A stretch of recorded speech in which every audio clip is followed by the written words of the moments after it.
Sofa King drunk back again in the Kitchen of Dreams with another Scotland versus England ale comparison. So, firstly, we're going high Richter scale for this one, and it is the King Goblin coming in at a cheeky 6.6 on a Richter scale for the King Goblin.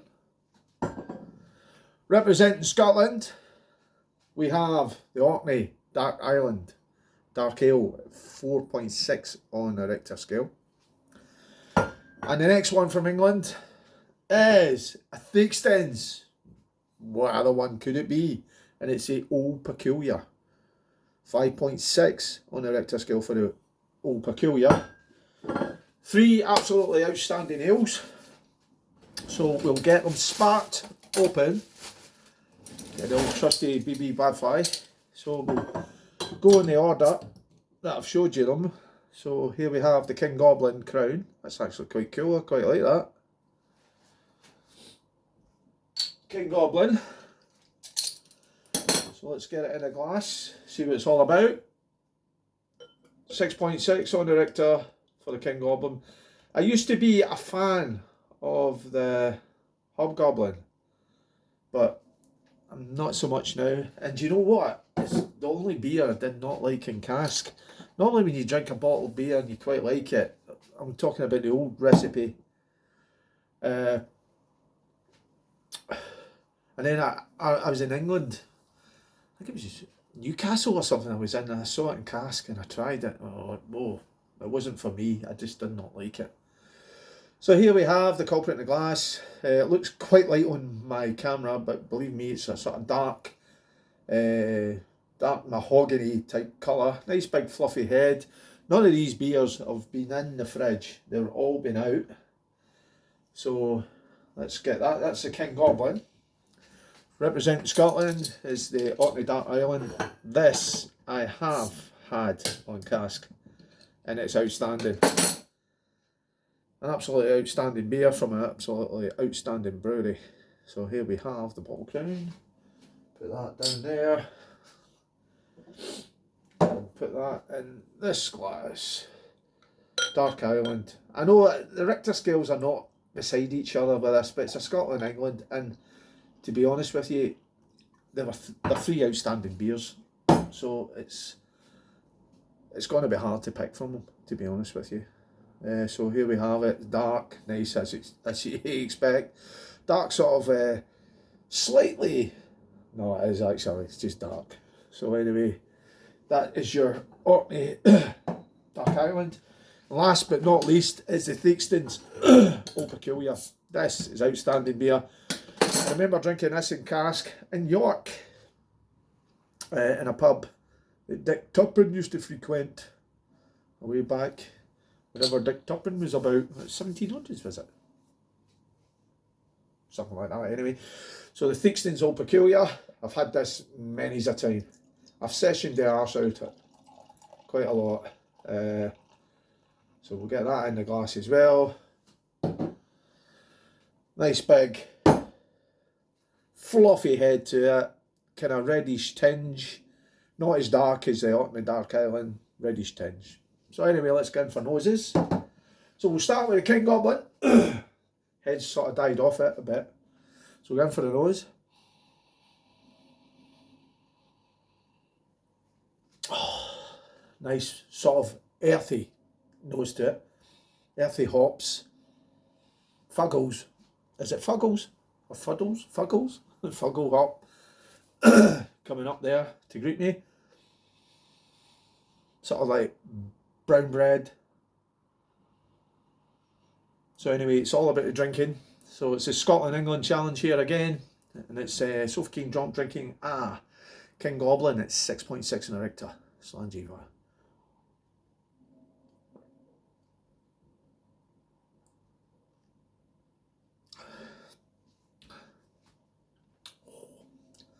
That's good. That is really good. King Goblin. Lovely, smooth, easy drinker. Just you could dangerously sessionable, believe it or not. You could session the arse right out of that. It's so easy to drink. It was so easy to drink on cask as well when I tried it. I think it was a Wetherspoons in Glasgow. I drank this on cask. Sir John Moore, the one opposite of Radisson, Argyll Street. Anyone beside Central Station, if anyone from Glasgow or anyone who's been to Glasgow knows. I think it was in there. I tried that a few years back, a good few years back, right enough. Never really seen it anywhere else, but that is easily an easy sipper. That it's no easy sipper. You just want it's moreish. So that's a King Goblin gone. Oh, this is going to be a hard one. This Scotland England challenge. So we're going in now for the Orkney Dark Island representing Scotland. This on its own is just, I've sessioned this many a time as well. I have in the past went and just got 8-10 bottles of that and just sat and sessioned the arse out of it. I've also had it in cask. It's one of those ones, if you go into a pub and it's one cask, the cask doesn't last very long because people just know how good it is if you're an ale drinker. So anyway, gun. Nice sort of a chocolate aroma to it.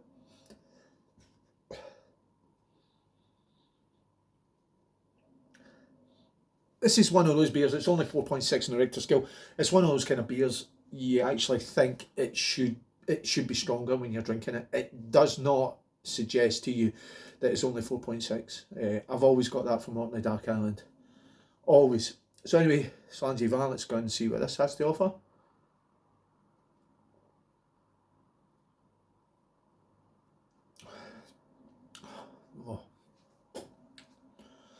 Oh, this is going to be a hard one.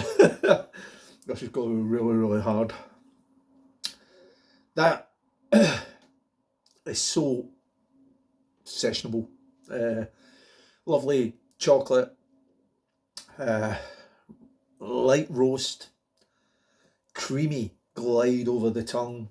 It's one of those ones. It's you getting a pint of that. You're looking at 4 gulps.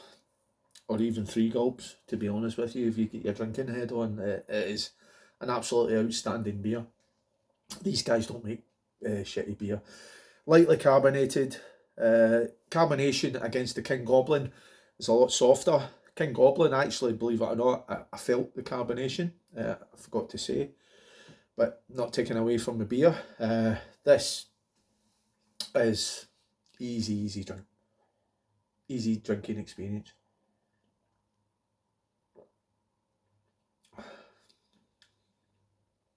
Oh,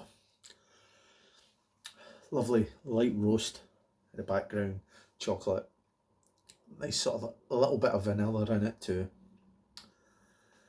Oh, lovely. So put that down there beside the King Goblin. Get the rest of it in. And now, last but not least, is the Theakston's Old Peculiar. 5.6 on the Richter scale for this. And here we have it in a glass. The nose.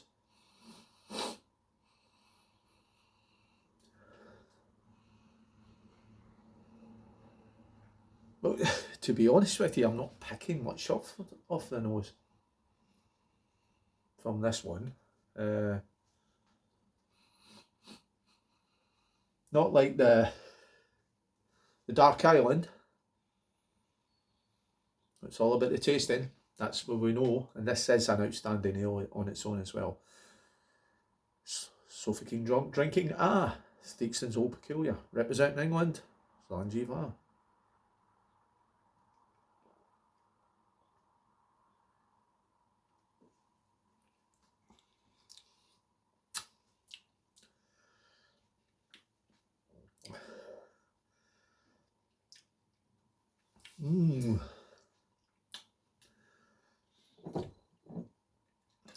Right.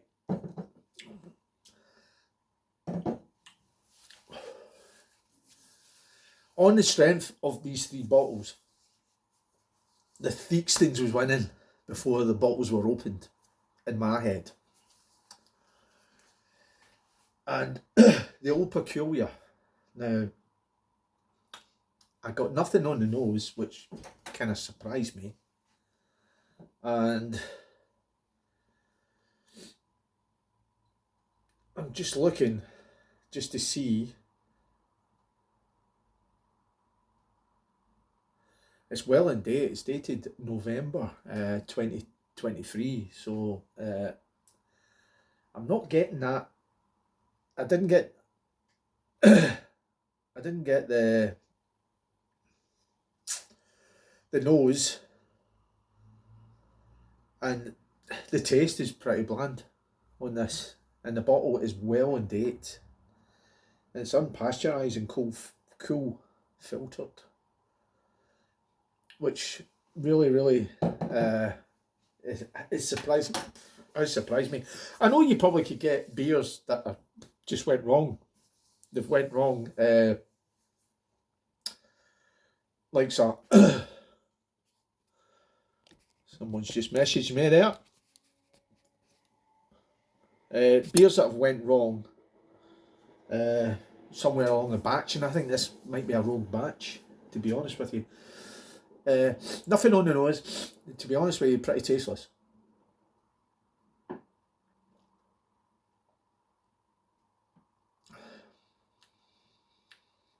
Yeah, definitely tasteless. I'm disappointed with that, to be honest with you.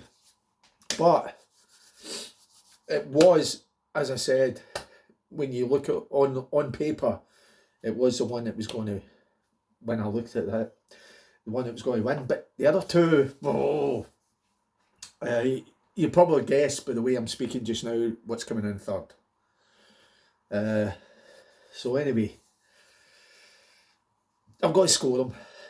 I've got to score them now. Scotland England thing, I'm really disappointed with this. This might be a trilogy I'll come back to at some point.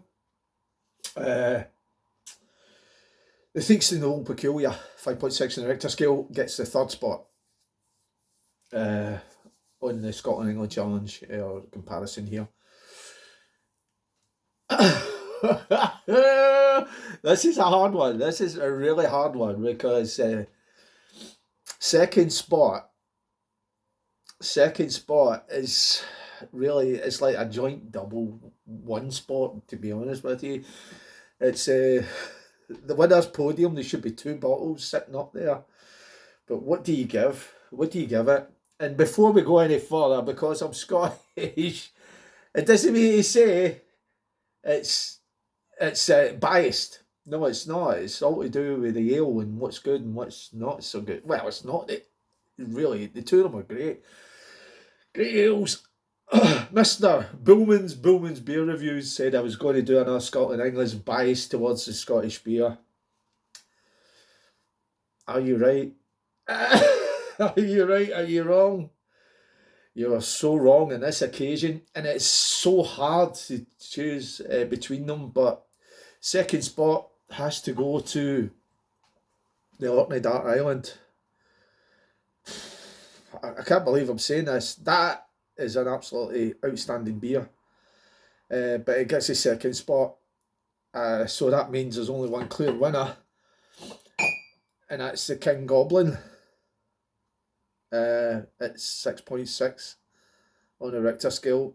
That is an absolutely outstanding beer. If you ever get a chance to try it in cask, you've got to. It's amazing. The Dark Island. The difference in the Richter scales is 4.6 for Dark Island and 6.6 for the King Goblin. The King Goblin, the Dark Island drinks and it tastes more than the 4.6 it's giving you. It suggests it's stronger. Always has done for me. It is one I'll session if I see. If I was in a pub, it's on cask, even every so often buy 6-8 bottles of it, sit in the house and just session it.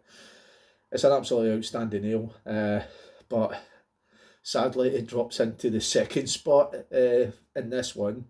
So Mr. Bullman from Bullman's Beer Reviews, check him out by the way. You're so wrong. There's no biased. It's all about the ale. That's the way it should be. So anyway, if you stuck along to end this video, I bet you any money, go to actually put a comment below if you hear me say this. Did you actually think I was going to be biased towards an English beer? You'd be so wrong, for a simple reason. When I started drinking real ales, English breweries were up there amongst my favourites. When I started drinking ales, Fuller's was one of my favourite English breweries, but now there's loads of English breweries that I love. So if you thought I was going to be biased, go on, be honest, drop a line below, drop a wee comment below. And if you've stuck around to the end of this video, so fucking drunk salute you, and I'll hopefully catch you in another Scotland versus England challenge. Slàinte keep drinking the good ales out there. And by the way, if you ever get a chance out in England watching this, if you ever get the chance, and you see Orkney Dark Island down your neck of the woods, maybe at a Camera Beer Festival, have a pint of it. It's absolutely delightful. Slàinte keep drinking the good ales. Ciao for now.